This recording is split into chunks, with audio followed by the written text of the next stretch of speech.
Usapang matino, lumabas yung ICI 94, EO 94. Walang budget. Singson, ikinanta na po si Bubuim. ICI, wala di umanong kwenta. Walang kapangyarihan. Walang ngipin, bungal. Ginawa daw umano silang janitor fish. At lalong walang pondo. Yawon, wala daw pera. Alam ko, milyon-milyon yung pinundong pera dyan sa ICI. Saan napunta? Kay Sandro? Kang Martin? Pwede ba kaya kay Bake? Puta, pinagluluko po ng Marcos admin itong mga kinukuha nilang mga commissioner dyan sa ICI. So sabi nga ho ng kasamahan nating vlogger, inutil. Inutil yung ICI. Ayan, pakinggan po natin yung mga isiniwalat ho dito ni Bib Singson patungkol po sa pag-resign niya. So ito po yung totoong kwento na. Kasi nung una, kagabi, kanina, more on teorya lang po tayo. So ito, galing na po talaga sa bunganga ni Singson, anak ng kagwang. Speaking of ICI, Pork Barrel King natakot sa live stream. Akala ko ba ang tapang nyo? Nagtapang-tapangan lang pala kayo dyan para kunwari lang, no? Sandro Marcos, hindi nakatiis. Bago pa mag-umpisa ang investigasyon ng ICI kanina sa live stream, kitang-kita po ng sambayanang Pilipino ang paghingi po ng kanyang abogado. Pwede ba executive session na lang tayo? Takot malaman ng katotohanan na naglima sa kaban ng bayan, anak ng kakwanggol, oh. Bongbong Marcos napahiya dyan sa Bukana, Davao City. Aba, animal, oh, yung belt na tulay ni former President Duterte, inangkin na naman, ang budol na naman, anak ng kamuti talaga. Pero pag nasira yan, isisi kay Digong. Yung tulay po ngayon sa Bukana, Davao City, yung Bukana Bridge na yan, ay proyekto po pala yan ng Build program under Duterte admin. Mamaya patunayan po natin kasi itong mga ugag, mga bubunistang tanganis na, lalo na si BBM, pag makaangkin wagas. Wala mang proyekto yan, anak ng kagwang ni Poste, wala, puro mga ghost nga eh. Kailan ba nagka-proyekto yan, anak ng kagwang? Napahiya po siya sa mga taga Davao. Nung helicopter niya, sinigawan po ng Duterte! Duterte! Tangina, nagkangiwi-ngiwi talaga siya dyan. Hoy, palike po muna, pa-share, pa-subscribe at pakipindot po ang inyong notification bell upang lagi po tayong updated sa ating mga video. At suportahan po natin ang Birada Agila tuwing Lunes hanggang Biyernes, alas 2 hanggang alas 4 ng hapon sa Birada Agila. Araw-araw po yan, live po tayo dyan sa mga gustong makapanood po sa akin ng live. Pa-share din po ang ating video dito sa Bisdak Pilipinas. Unahin po muna natin itong siniwalat po ni Bib Singson. Kumanta ho siya. At talagang yung kanta niya rin, mukhang sintunado eh. Hindi mo alam, kakampi ba, kalaban? So, namamangka sa dalawang ilog, pero maliwanag po dito sa kanyang pagkanta. Ay, wala di umanong kapangyarihan itong ICI. At ang nakalungkot dyan, ay wala pang pundo. Wala daw pera, kaya laya siya. Bukod pa riyan, ginawa daw siyang janitor fish. Tagalinis daw ng kalat ng gobyernong nakangiwi ang pangam. Kaya na, magalit na kayo. Totoo po itong pag-uusapan natin. Narito po Yung mga isiniwalat po ni Singson kanina po sa kanyang press conference. Narito po, pakinggan natin. Oh. Usapang matino. Mhm. Lumabas yung ICI 94, EO 94. Walang budget. Okay. Kumbaga, o lumabag ka sa gera, solve mo yung problema, hindi ka naman binigyan ng armas. Mm. O, ano nangyari sa'yo? Di nakatiwangwang ka. Aray ko, bubuin. Ang dami mo nang nililima sa kaba ng bayan. Ito, hindi ba't pinunduhan yan? Itong inumin naman talaga, oh. Ba't nyo sila pinapasulong dyan, no? Na sasaba ka sa gera, walang bala, di tigok. So ito yung isa sa mga rason, anak ng kagwang, kawawa ka naman, Singson. So in short, hindi ka kumita, sir. Hindi ka nagkaroon ng kwarta. So walang pira, money, pakyaw. Wala. Tang inumin nung, kawawa ka naman eh. Siguro naubusan to ng pambili ng ano ba yung gamot sa Pau de Arco. Kaya siguro pumalag na sa putang ina eh. Ba ang gagawin ko dito?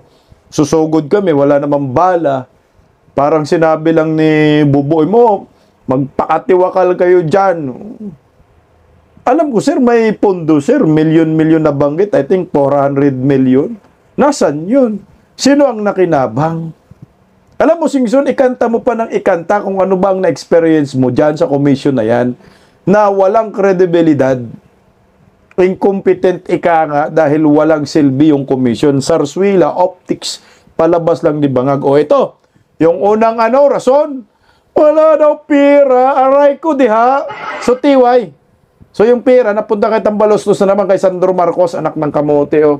Sige nga, tuloy o. You cannot defend yourself. You have no powers. Mag-imbita ka kung ayaw pumunta. Wala ka nang magagawa. You don't even have subpoena powers. Mangalawa, walang kapangyarihan.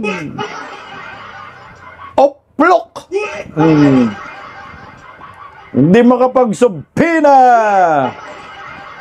Putain na naman yung ICI na yan pala, no? Walang kwenta talaga pala ho yan eh. Yan ay parang panakip botas, hindi lang parang, talagang panakip botas. So tama ho yung natin, yung teorya natin, kanina sa Berada Aguila. Ito na ho nangyayari, walang pundo. Itong pundo lang yung hindi natin natsambahan, no?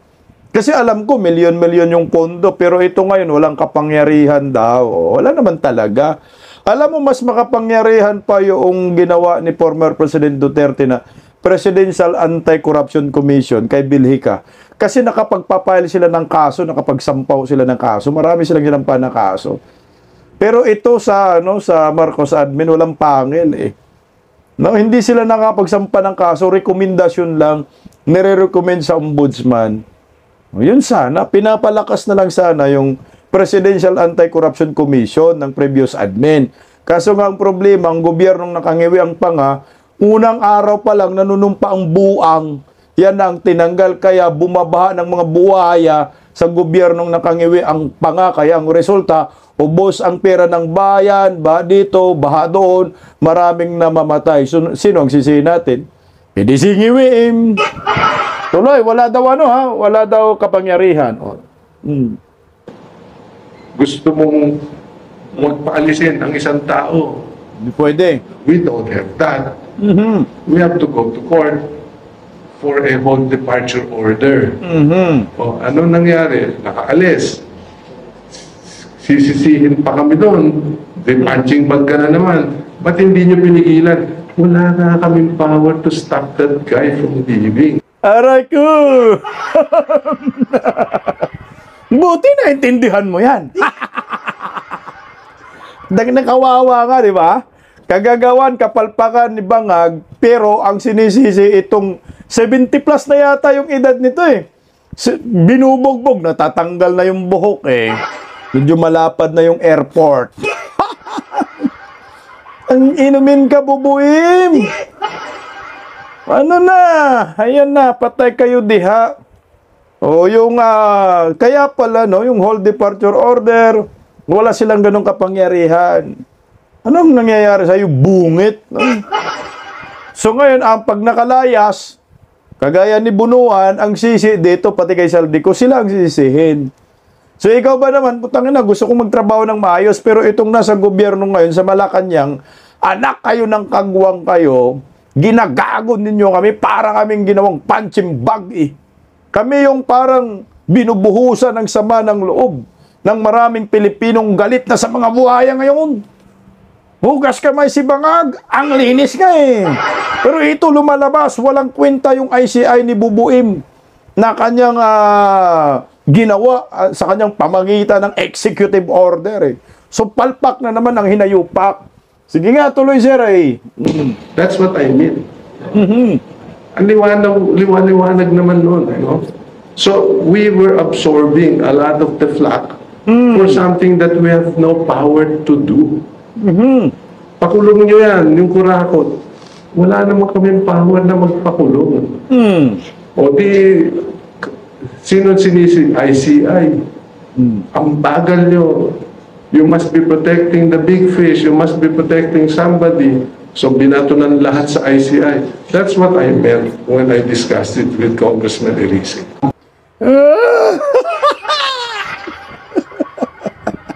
Putang ina nyo. Kasi nga sila yung sinisisi ngayon. Maliwanag naman kasi yung direksyon ng ICI. Nanonood to ng mga political vlogger. Tama ka dyan, sir. No? Lumalabas kasi, pinoprotektahan ninyo yung mga mastermind. Pinoprotektahan ninyo si Tambaloslos, no? Si Bungit, si Sandra, ayan, si Lisa, si Martin. Yan yung pinoprotektahan ninyong mga malalaking buhaya, balyena, dugong. Liwanag naman kasi sir eh. Yun yung direksyon ninyo. Alam mo sir, gusto kong marinig sa'yo. Yung sasabihin mo na minamandoan kayo ni Bungit. Yun yung gusto kong mangyari. Pero ngayon, ang kinakanta niya, anong kinanta niya? Walang pera nga daw eh. Anak ng kamote. Malaman-laman natin sa kanya ngayon. Wala pa rin silang wala pa lang budget. Pero, putang na, di ba binalita na ho yan? For optics pa rin. 400 million, I think 431 million budget sa kanila. So, ito yung inaaray niya. Sige nga, tuloy. He said there, no, na parang magiging washing machine or punching bag daw kayo ng publiko, no? Eh, parang sinabi niyo daw po na parang bakit niyo daw po iniris yung inyong buhay para linisin ang kalat ng Malacanang. Any confirmation? Hindi naman kalat lang ng Malacanang ito, no? Kalat ng buong Pilipinas.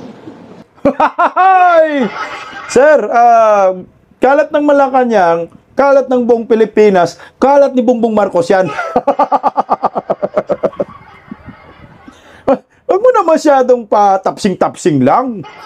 Puruhan mo na agad, no? Na ako nag-resign, ginawa nyo kaming washing machine.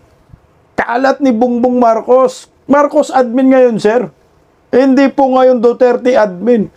Ito ay hindi kalat ng Pilipinas. Huwag nyo kaming idama yan. Anak ka naman ng kagwang, sir, eh. Okay na ho, sana kumanta ka na, eh. Huwag nyo kaming idamay. Kailangan tumbukin natin. Ang kalat po ngayon ay kalat po ng maraming mga buhaya under Marcos admin. Hindi po natin kalat yan, mga Pilipino. Kinalat po ng mga hinayupak na yan. Nagkalat sila sa Pilipinas sa pamamagitan ng pangungulimbat sa kaban ng bayan na puro ghost projects. Ito yung maliwanag, sir. Diretsuhin mo na, tumbukin mo na yung mga hinayupak na yan. Total, wala ka na dyan eh. I mean, this will not happen without connivance of several offices, no? Including the agency where I served for 6 full years. Kaya ako nalulungkot. And I keep repeating, even today, I will repeat it again in front of all of you. The total master plan for flood control for the 18 major river basins. Kala nyo 18 lang yon. But the 18 major river basins cover 63 provinces nationwide. Kasi pag sinabi mo, Cagayan River Basin, ang daming probinsya niyan. Magmula sa Cordillera hanggang doon sa dulo. No? Pag sinabi mo, Pampanga River Basin, ilang probinsya ang sakop niyan? Nueva Ecija, Tarlac, Bulacan, Pampanga, all the way to Manila Bay. So hanggang part of Metro Manila. So when I say 18 major river basins, it covers 63 provinces. Yun ang kinsasama ng loob ko. The cost of the budget allocated for flood control, nakawin na nila yung iba. No? 1.7 trillion was allocated for flood control alone during the last 10 years, 2016 to 2025. Those 18 major river basins could have been implemented over a 3-4 year period for only 800 to 900 billion pesos. Kasi idadamay po ta 2016, anak ka naman ng kagwang ka. Hanggang ano lang tayo, hanggang anak ng kamuti talaga naman. Hanggang Marcos lang, ikaw naman talaga, puruhan mo na kasi. Umalis ka na nga kumanta ka na, ibaon mo na, sagad mo na, anak ng kagwang ka. 1.3 po yung sa Marcos admin flood control. So 1.7 yung nabanggit niya. So ibig sabihin, in the past 10 years, 400 billion lang yung flood control under Duterte admin na yan ay maayos na pinapatupad. Yung 1.3 trillion pesos under Bangag admin, puro mga impacto, mga multo. So yan ang maliwanag dyan, sir. Kasi gusto ninyo past 10 years, gusto ninyong sagasaan ng mga Duterte, wala ngang ghost projects eh. Kasi kung may ghost projects, mismong mga media na ang magsisiwalat dahil sa panahon ni Tatay Digong ng Duterte admin, lahat ng mga media, mga kalaban, ngayon, bakit nasiwalat ng media ngayon? Ikakamping ako ninyo si Bubuim, hindi na ko si kaya. Hindi na kaya yung napakabigat na korupsyon, lantarang korupsyon under Marcos admin. Oo, sabihin na natin, under Duterte admin, may korupsyon din. Wala namang perfectong gobyerno. Pero yung korupsyon na yun, na-handle Kumbaga natatakot yung ibang mga buhaya panahon ni Tatay Digong. Nung urakot siguro kapiranggot. Di ba? Under Aquino, 10% daw ang SOP. Duterte, 10 to 15% SOP. Under Marcos admin, 25 to 30%. Anak kayo ng kagwang. Anong proyektong magawa ho ninyo? May mga proyektong nagagawa ngayon under Bell program. Kagaya ng Bukana Bridge. Mamaya, pag-uusapan natin na inangkin ng mga hinayupak. Sige nga, tuloy, Hindi ba sa kasamaan loob natin dun? Kalahati lang man sana niyan, ginamit nila ng tama, di nasolve yung problema on flooding. Diba? Kayo, isipin niyo yun. Hayaan mo na yung iba. Magkano yung lumabas na 1 trillion, ilang trillion yung nai-budget over the last 10 years. 1.7 na lang sana itinabi nila. Tinabi nila, hindi pa din ginamit ng tama. Binuaya ni Saldico, Bongbong Marcos at Martin Romualdez. Sumausaw pa si Baki. Nandiyan na kayo ng mga asawa, may anak pa. Anak ng kagwang ngayon Puruhan mo na kasi, sir. Alangan naman sinong sisihin mo, Duterte pa rin. Marcos admin naman. Yung totoong may dahilan ng pangungulimbat, mantakin mo, nasan yung mga yan, pera, trilyonis pinag-uusapan. Hindi na mahagilap, hindi na po ma-account Sana po, Singson, meron kang nalalaman, kumpisal ka na, baon mo na ng imbaon, tuluyan mo ng ikanta, itong gobyernong Marcos. Maliwanag Walang kapangyarihan. So, hindi sa edad, sir. Yung reason mo, kasi nung nilalabas po ng ICI kagahapon ni Andres Arias, ang sabi, dahil sa edad daw, Dahil sa edad, kaya nag-resign siya. Dahil sa kanyang, yung intense work, kaya nag-resign siya. Pero ito, ang bottom line, nabanggit rin po yung transparency, di ba? Sinabi na hindi transparent, gusto niya ng live stream na investigasyon. Yun din yung isa sa mga dahilan. Kasi pag tiningnan mo, 70 plus na ho itong si Singson pala. So meron na siyang pinapangalagaan na credibility. So ngayon masisira pa under Marcos admin dahil sa pagtanggap niya bilang isang commissioner ng Independent Commission for Infrastructure ni BBM. Pero ito malaman-laman natin, wala palang budget. Tingnan mo sir nag-iimbestiga kayo patungkol sa korupsyon diyan sa komisyon na yan, pati sa komisyon ninyo kinukurakot yung pondo. Nanginumin talaga sir, no? Mantakin nyo guys, di ba kayo natawa? One of the reason po, isa sa mga dahilan ni Singson, walang budget. Ina, no? Kawawa ka naman, matandang paurong. Ba't kasi nag-entry kayo? Anong na-enter? Di mo na sana tinanggap yan, Babe Singson. Normal ho talaga na magagalit ang maraming Pilipino sa inyo. Kasi ako, sa akin na nakikita ko, at nakikita na rin po ito ng taong bayan, yung ICI ho ninyo, ay walang kwenta yan. Yung ICI po ninyo, ayan ay ginagamit na kasangkapan lamang para ilihis ang katotohanan. Kasi sabi niya, dapat may live stream. Siya yung may gusto, dapat una daw may live stream. So ngayon, paano po yan lulugar? Gusto mo ng transparency, pero yung gumawa ng commission na yan, ay ayaw ng transparency kasi natatakot nga baka habang sa investigasyon, live stream, hearing, ay baka matuklasan po ng maraming Pilipino ang totoong mga buaya at mastermind sa paglilima sa kaban ng bayan na tinukoy na po ni Saldico. Si Martin Romualdez, Bongbong Marcos, Sandro, Lisa, at si Martin Aranita. Yan ang maliwanag dyan. Hindi naman natin gawa-gawa dyan. So ngayon ito, si Sandro na pinangalanan ni Saldi na may 50 billion na insertion, nagrepresenta ang tapang-tapang itong pork barrel king na subalang di umuno sa ICI, alam niya na kaya niyang paikutin sa palad itong ICI. Kaya kunyari, palabas tayo, magdrama-drama tayo. For what? Kasi tamaan natin si Pulong Duterte. Anong gagawin natin? Pupunta ako sa ICI. Pero, kailangan walang live stream. Magkakaroon ng executive session. Putangin na, no? Tarang, ang piling ng mga bubonistang tanganista dito, ang galing ni Sandro.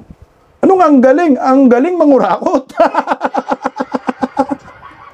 No, budlat na yung mata sa paglilima sa kaban ng bayan. Anak kayo ng kagwang kayo. Ito. Pakinggan muna natin yung balita. Kunik-kunik lang tayo, ICI. Tapos mamaya na yung tulay. Tulay ni, galing sa Belbel, inayupak na bubuin. Ito, pakinggan muna natin yung balitang ito.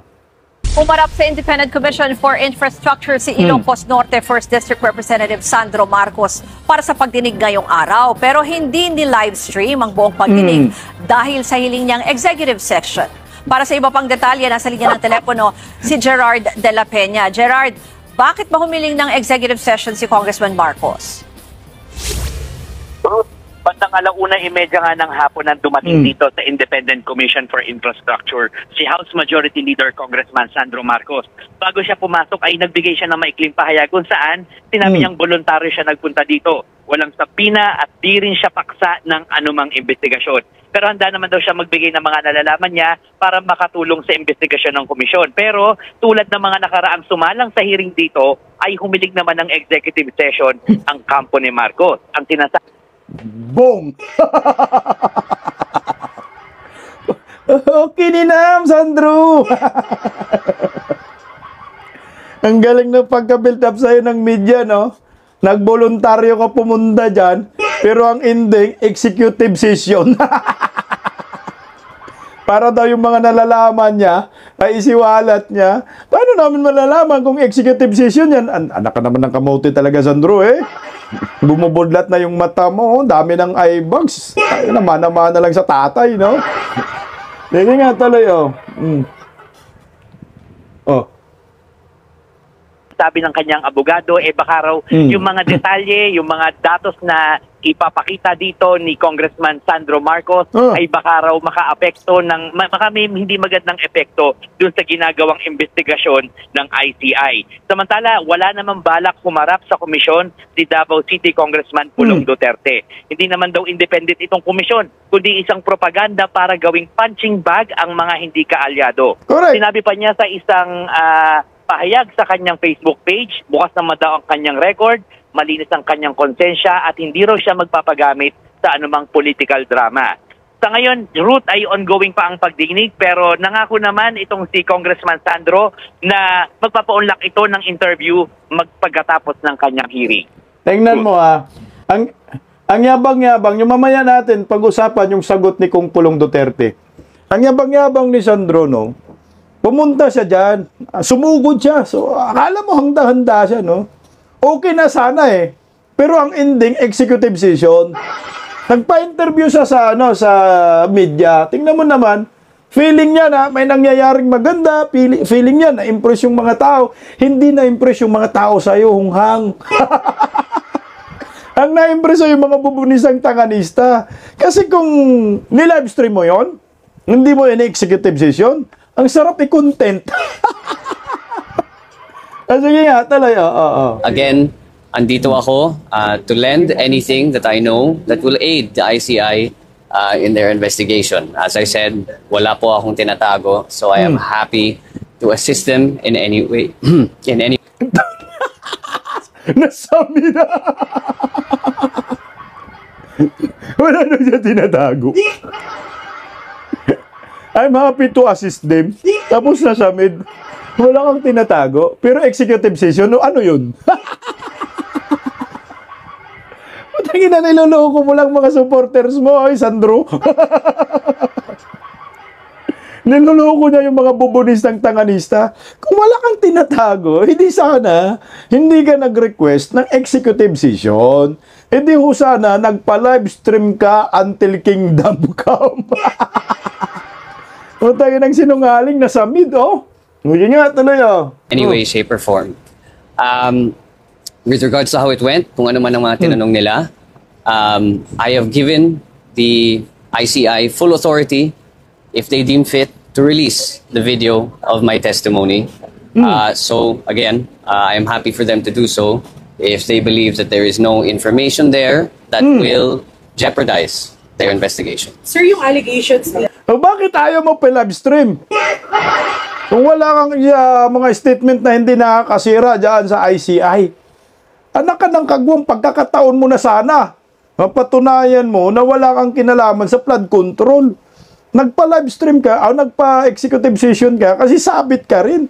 Tanong mo ka Chavit Singson, pinsan ni Bib Singson sa ICI.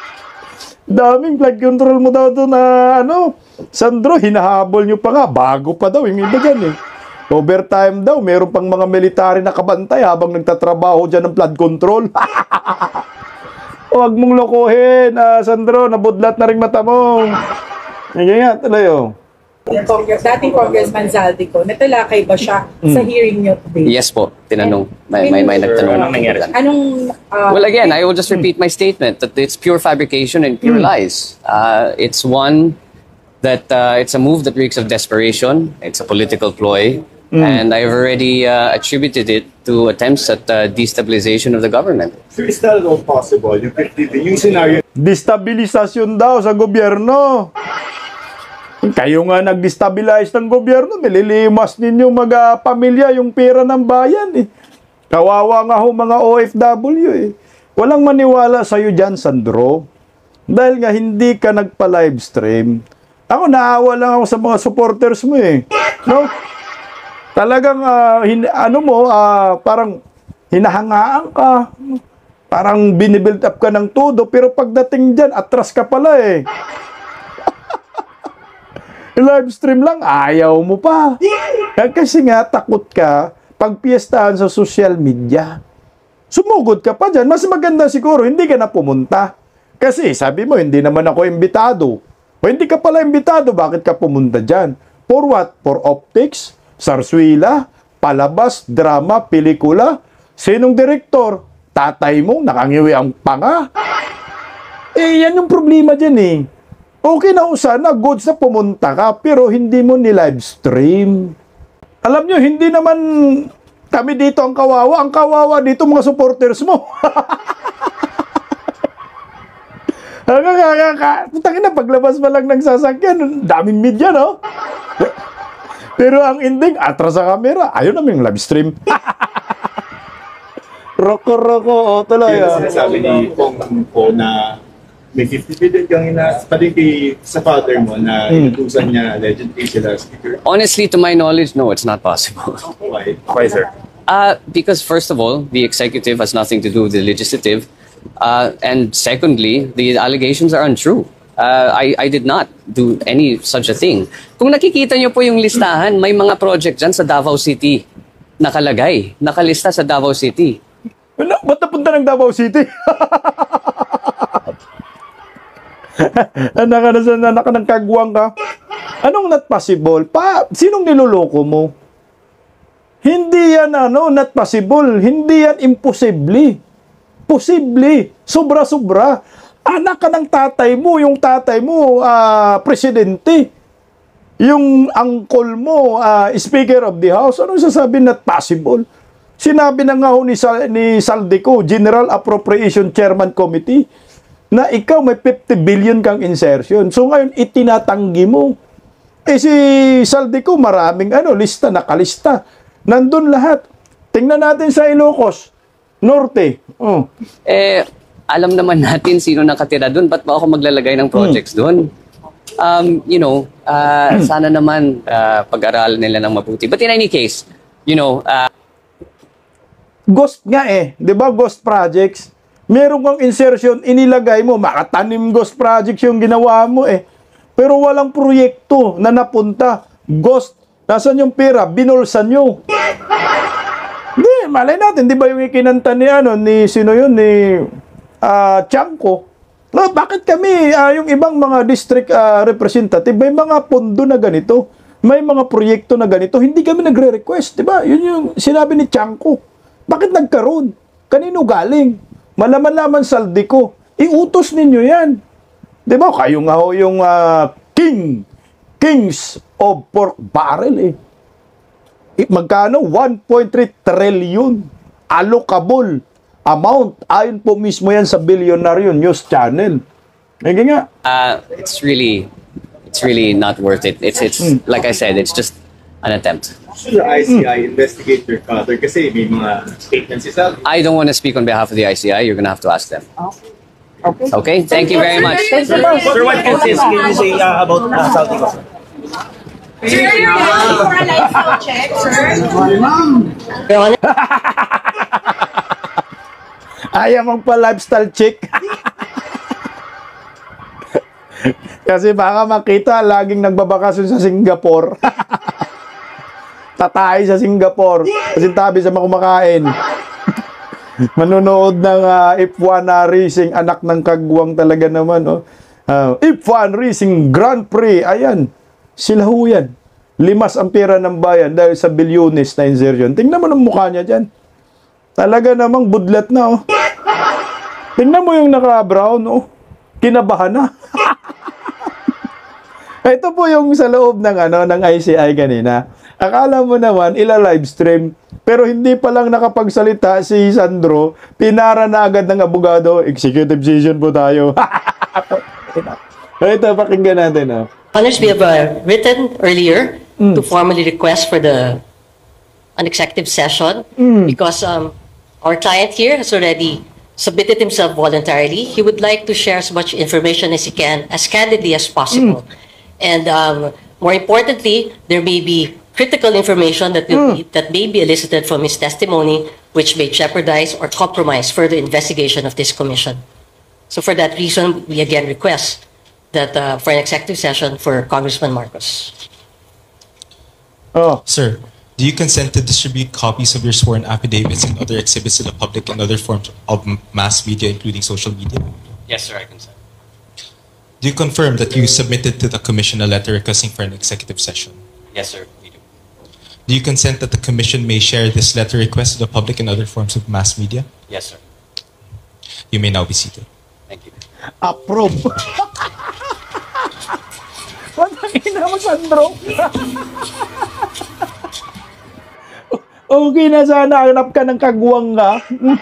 Drama nyo, bistado kayo, scripted eh. Malay ba namin kung anong pinanggagawa ho ninyo dyan, walang live stream. Malay natin, hanggang dun lang script, umupa ka. Pag upo mo, uwi ka na. Natulog ka na dun, anak ka naman ni BBM eh. Si BBM gumawa ng komisyon na yun, hindi na pwedeng sakta namin yung ama mo. Kaya yan ang resulta. Uwi ka na dong. Wala kang kwenta. Wala naman talagang silbi ang ICI na yan. Dapat dinisolve na lang ho yan. Kasi walang silbi, inutil. Ginagamit lang yan for black propaganda. Ginagamit lang yan for demolition job.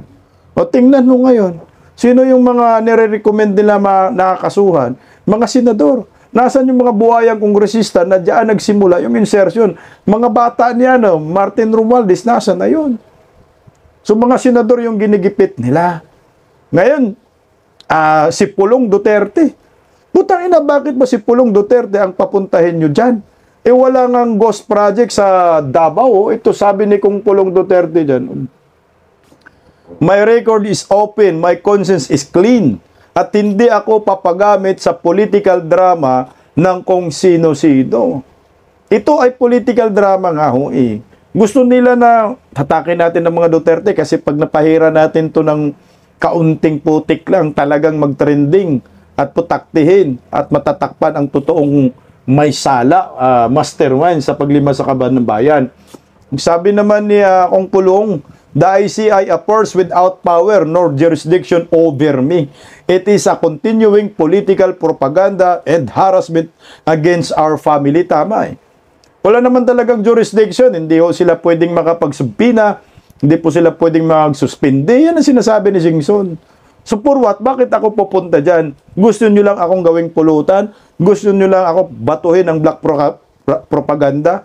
Para masira kami, wag na. Kuta na kayo sa paninira sa mga Duterte. Pati ba naman dyan? Anak ng kagwang Marcos admin yung naglima sa kaban ng bayan, Duterte yung epakulong, wag na oy. Yung baha sa Metro Manila, sa Davao, sa Luzon, o sa Davao, sa Cebu. No? Yung baha sa Metro Manila, Luzon, Cebu. Kamakailan, di ba? Putangin na sa distrito ni Frasco, daming namatay. Pero ang investigasyon, ang ipapatawag, Paulo Duterte, ang tangingot ng Pilipinas. O, ito pa, sinagot ni Kong Pulong Duterte City nyo na Makabayan. Makabayan Black, Makabayad Black. I was never part of a appropriations committee, nor was I involved in the disbursement of funds as well as the implementation of the project. I therefore see no reason for me to appear before the ICI. Galit ka dahil di nyo ako napapunta sa trap nyo. Ogok, di ako pinanganak kahapon mismo. Ito ay hindi kaduwagan, ito ay katalinuhan. Marunong magbasa si Kung Pulong Duterte kung ano ang pakay ng mga buhayang ito sa mga Duterte. Alam na natin yan, no question about that. Hindi mo na kailangan itanong yan. May trap talaga yan. Putang na, ikaw ba naman, patrap ka, alam mo, trap nga ho. Useless, mga kababayan ko. Alam naman na, kilala na natin ang mga Marcos, magaling magdrama. Oh, ito, Boboim! Napahiya dyan sa Davao City sa pagbisita po niya, opening sa Build program sa Bukana Bridge daan sa Davao City na proyekto po ng former President Rodrigo Roa Duterte ni inainangkin ng mga hinayupak. Bago po natin i-play yung video na talagang pahiyang-hiya po siya dito, pakinggan po muna natin yung interview ni Bungit na talagang grabing fake news tong hinayupak na ito, no? O ito, ang sabi niya, inaangkin po nila itong proyekto ng Build program ng previous admin. Nagpa-interview po siya. Pakinggan natin, pasensya na po kayo sa interview, pangiwi-ngiwi, pautal-utal ha, pero intindinahin na konti para maribat natin siya. Para sa mga bubonistang tanganista, patas tayo dito, nagpipli kami ng video, kahit magkangiwi-ngiwi yung amo ninyo, amirisi kayo, kailangan po natin pakinggan para meron po tayong basihan sa ating pagdibang sa mga inaangkin po nilang Bukana Bridge dyan sa Davao. Kumita pa nga sila dyan eh. Isipin naman, takin mo, hindi nila proyekto, pero kumita sila. Ito, pakinggan natin. Andito ngayon tayo sa Bukana Bridge. Nakakatapos, it is a 1.3 kilometer bridge. Kasama ito sa buong bypass na ginagawa around the Davao City. At ito'y sinasabi, ang estimate natin, na ang biyahe na dati halos 2 oras. Sinabi niya kasama ito sa buong bypass na ginagawa sa Davao City. Wala pa pong pinapagawang bypass road itong si Bongbong Marcos sa Davao. So ibig sabihin, siya na po mismo nagsabi na kasama sa bypass. So ibig sabihin, ang panahon ng previous admin Duterte, yung mga bypass road na yan, ginagawa ho. So isa na po itong Bukana Bridge. So dito pa lang, naliwanag na ho na itong tulay na ito na binuksan ni Bungit ay under build program. Pero baka para makumpleto pa tayo mamaya, maglalabas tayo ng datos. Pakinggan po natin yun. Ay mababawasan, magiging mga 25 minutes, 20 minutes na lang. At malaking ginhawa. Lalong-lalo na ay ngayon na magpapasok tayo, alam naman natin nangyayari sa traffic. Kaya ito ay magagamit. We will open the bridge on the 15th, December 15, gagawin na. Matatapos yung buong bypass by December 2027. So tuloy tapos na lahat ito all the way. Kaya ito ay nagsimula, na-approve ito noong July ng 2022. Sabi niya, na-approve ito nagsimula, na-approve ito ng July 2022. Okay, tingnan mo ha. Dito pa lang makikita mo na ito ay part ng build program. July 2022 na-approve. Kailan ba siya umupo? Anak ng kagwang. Mga bubunisang tanganista, gusto nyo pa? Pagpatuloy pa ba natin? Siya na po nagbulgar na hindi niya proyekto. July 2022 na-approve. So ngayon, kakaupo pa lang niya, approve agad yan? Gusto nyo? Okay nila, huwag na po kayong makipagdebate sa amin. Alam na namin eh. Siya na nga nagbubulgar, July 2022 na-approve. So, ibig sabihin, ang negosasyon ito, nagsimula ang proyektong ito para magawa dyan sa Davao City ay yung previous admin Duterte. Natapos na yung negosasyon at approve noong July 2022. Kaninong proyekto? Kay Bangag? Anak ng kamote, puro ghost projects yan, puro poste lang yan eh. Nga, talayo. Nagsimula ito ng 2023. Early 2023. Late 2023. I'm sorry, late 2023 kasi mga approval. At ngayon ay tapos na. Kaya nagsimula ang construction noong 2023. Meribat natin yan. Pero kangiwi-ngiwi sa dyan, Hindi na mabanggit-banggit. Under Duterte admin yung proyekto. Talaga. Natulungan naman tayo ng ating mga Chinese na contractor dahil ang narinig nyo, natulungan naman tayo ng ating mga Chinese contractor. Puta, Chinese contractor eh. Chinese project din yan. Philippine-Chinese project. Diyan pa lang ho. Sino bang si Raulong Chinese na makipag-negotiate dito sa kay Bongbong Marcos na proyekto? Kalaban nga niya eh. Kalaban nga ni Bubuim ng mga tanganistang bubunista ang Chinese eh. Tapos bibigyan kayo ng proyekto. Maliwanag ito ay proyekto ng Duterte admin. Kangiwi-ngiwi ka na dyan. Ganda ng technology nila, kaya napakabilis. At marunong talaga silang magpatayo ng magandang tulay, magandang infrastructure na mabilis at puring-puring yan, Chinese na. Magagalit yung mga bubunistang tanganista sa'yo. Sige ka, mawalan ka ng supporter, sana ka ng kagwang ka. Kasi kami, sinasabihan kami pro-China. Pro-China din naman si BBM eh. So, paano yan, mga tanganista, ayaw nyo na kay BBM kasi pro-China siya. Inori yung inchik eh. Ang gagaling daw. Mabilis ang gawa. Kalidad daw eh. So, paano yan? Galit na kayo sa amo nyo, sarili nyong amo. Mga lo nyo. Yan kasi, wag magalit-galit sa China eh. Nakikinabang nga ho tayo eh. O ngayon, galit ka sa China, pero iyan, yung proyekto na yan, mga Chinese yung gumawa. Expert talaga ang mga Chinese pagdating sa tulay. Kahit bundok, kaya nilang gawa ng kalsada at tulay na hindi sisirain ng bundok. Ganon ang China. Pero ngayon, luhod ka ngayon, anak ka ng kagwang, puring-puri mo ang incheck. Pero mga supporters mo, mga ensaymada bulagers, galit sa incheck. O ano na, puro China tayo ha? Ito lang yun. Nasa tamang gastos, nasa tamang presyo. So, this is one of the 4 major projects that legacy projects that we will be finishing in Davao. Lolo mo! Anong legacy projects? Legacy project mo yan? Putak na nakakatapos mo lang magsabi na July 2022 natapos yung negosasyon. Na-approve pala July 2020. Tapos legacy project mo, lolo mo.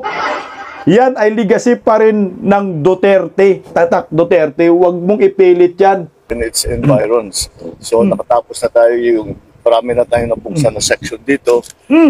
And this will be now another major part of this bypass road. So I'm congratulating the DPWH for their good attention to this matter, and lahat ng nagtrabaho rito, congratulations.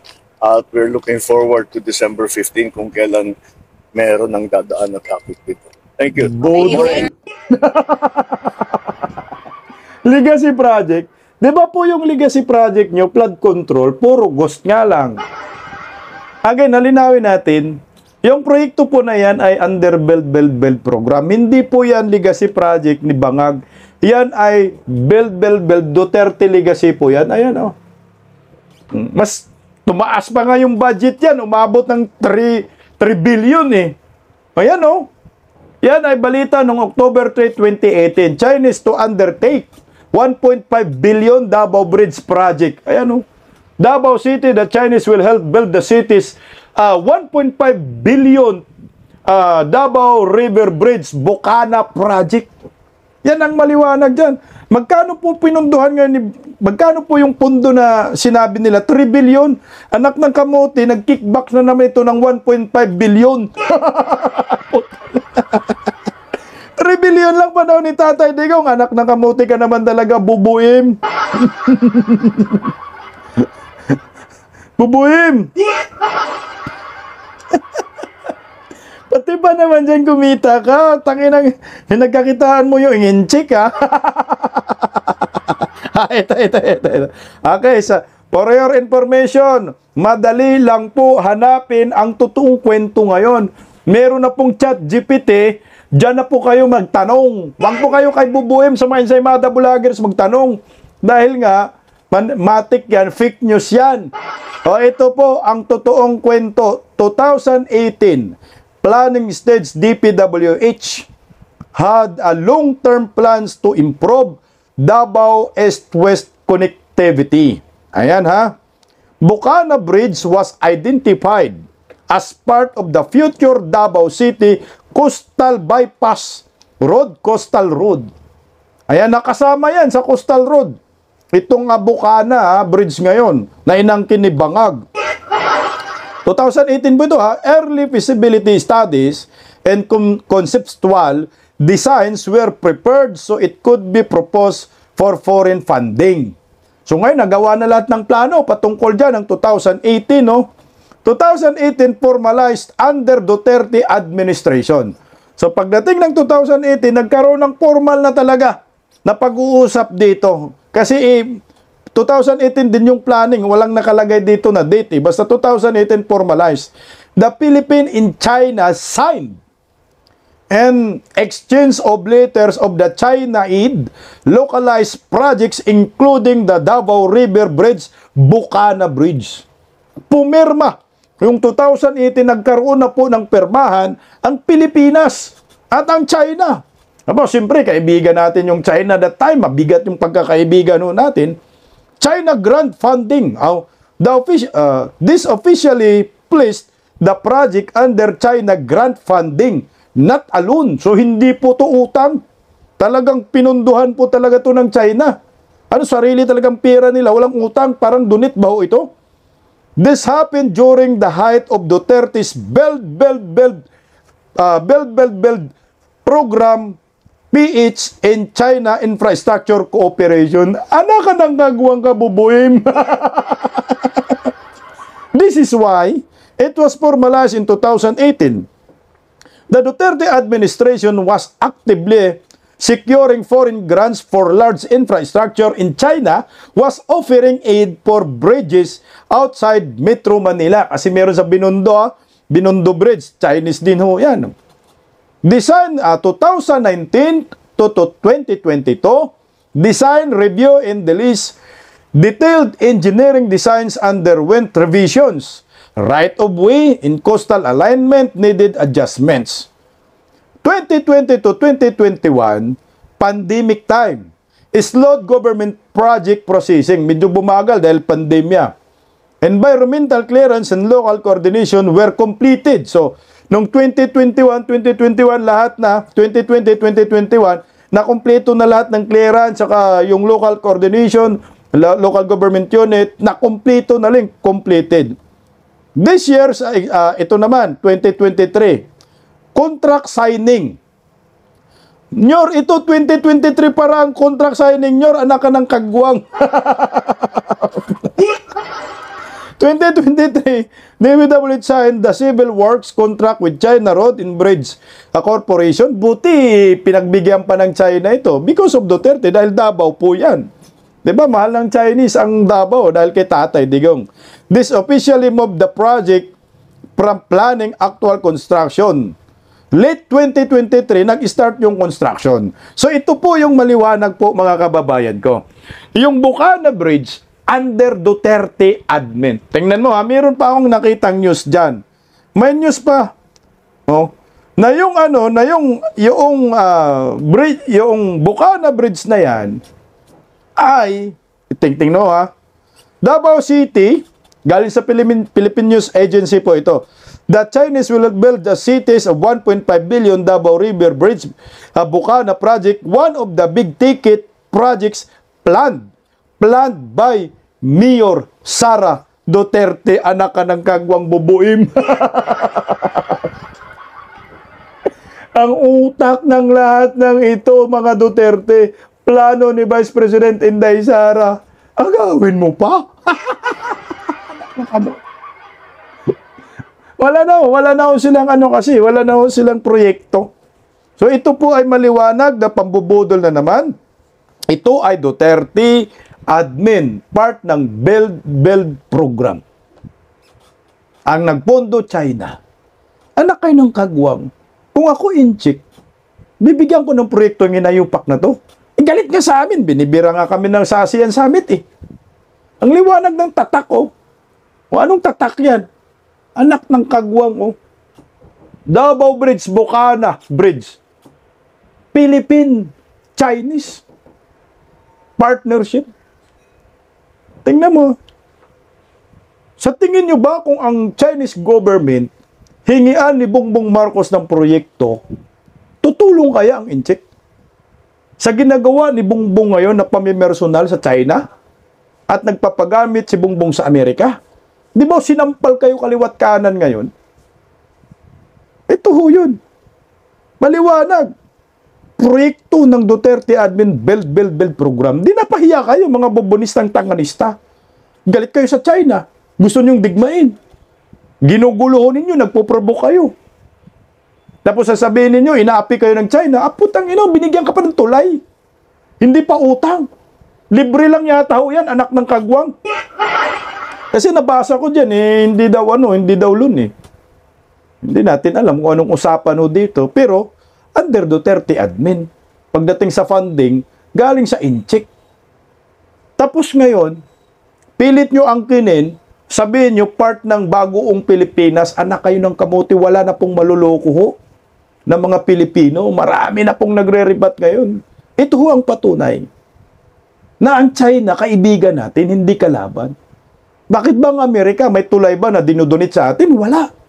Pero ang China, ang dami na po. Meron pang Samal Bridge. Panahon pa rin po yan ng Duterte. Baka angkinin na naman ng mga animal.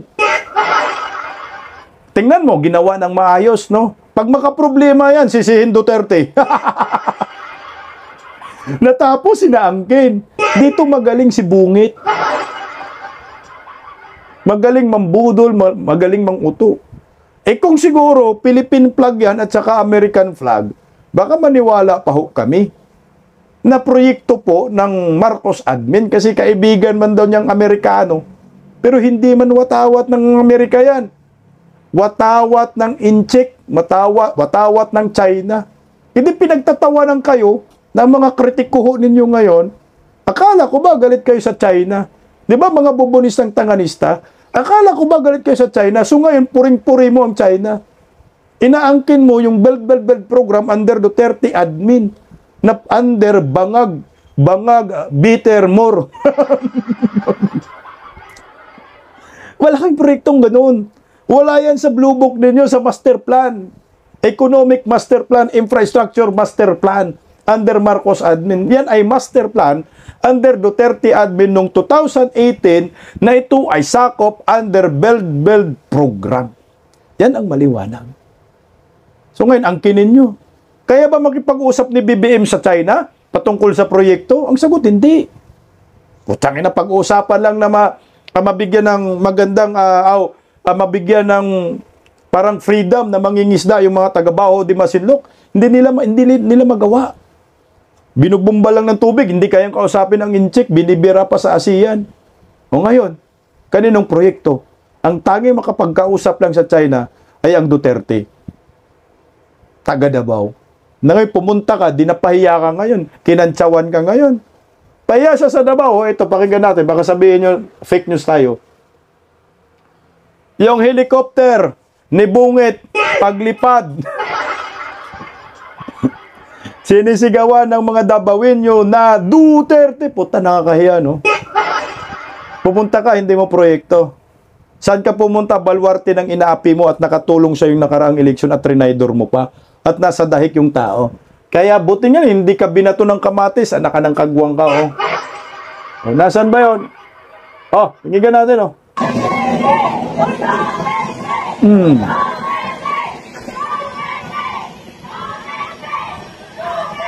Puta, nakakahiya yan. Ang lakas. Puta. Parang natunaw dyan. Oh. Jesus ko ginawa. Duterte. Ang sigaw. Galit na galit pa. Puta.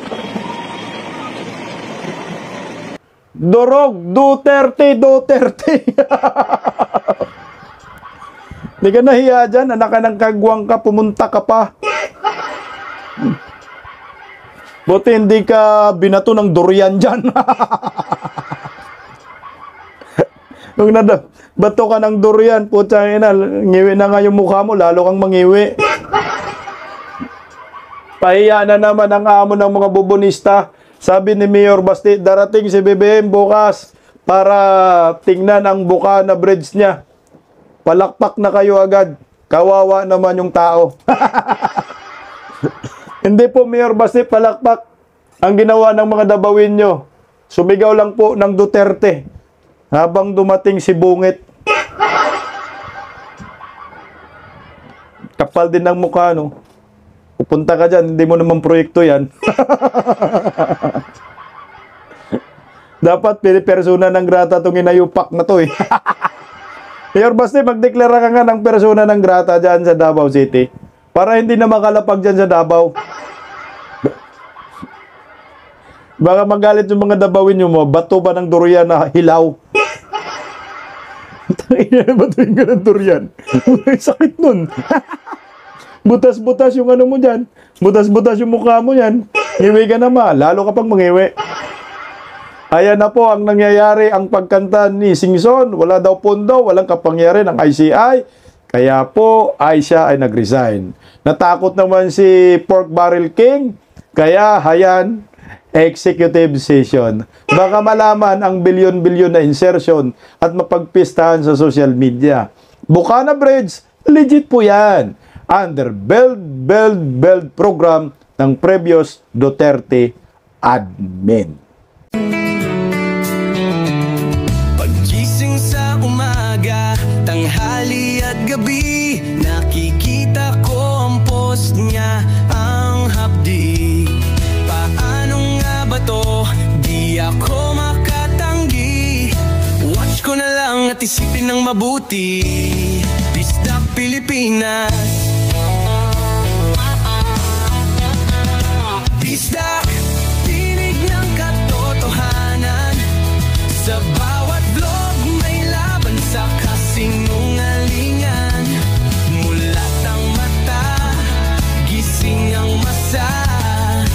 Bisdak Pilipinas, para sa bayan, gumigising sa diwa. Sa likod ng kamera, tapang ang dala, walang sinasanto kung mali ang gawa.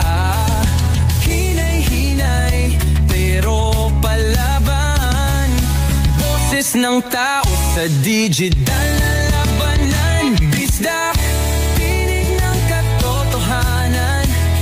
Sa bawat vlog may laban sa kasinungalingan.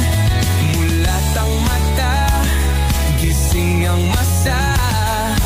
Bisdak Pilipinas, para sa bayan, gumigising sa diwa.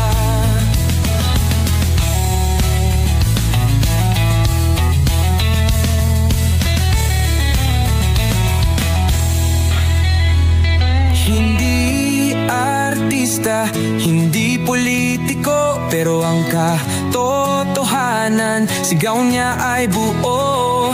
Sa YouTube o Facebook man siya makita, may aral ka pa rin, may uwi sa bawat salita. Bisdak, gising sa katotohanan, di lang kwento, kundi panawagan. Sa bawat Pilipinong naghahanap ng liwanag, Bisdak Pilipinas, kasama sa pagbangon ng bayan. Bisdak Pilipinas, boses ng masa,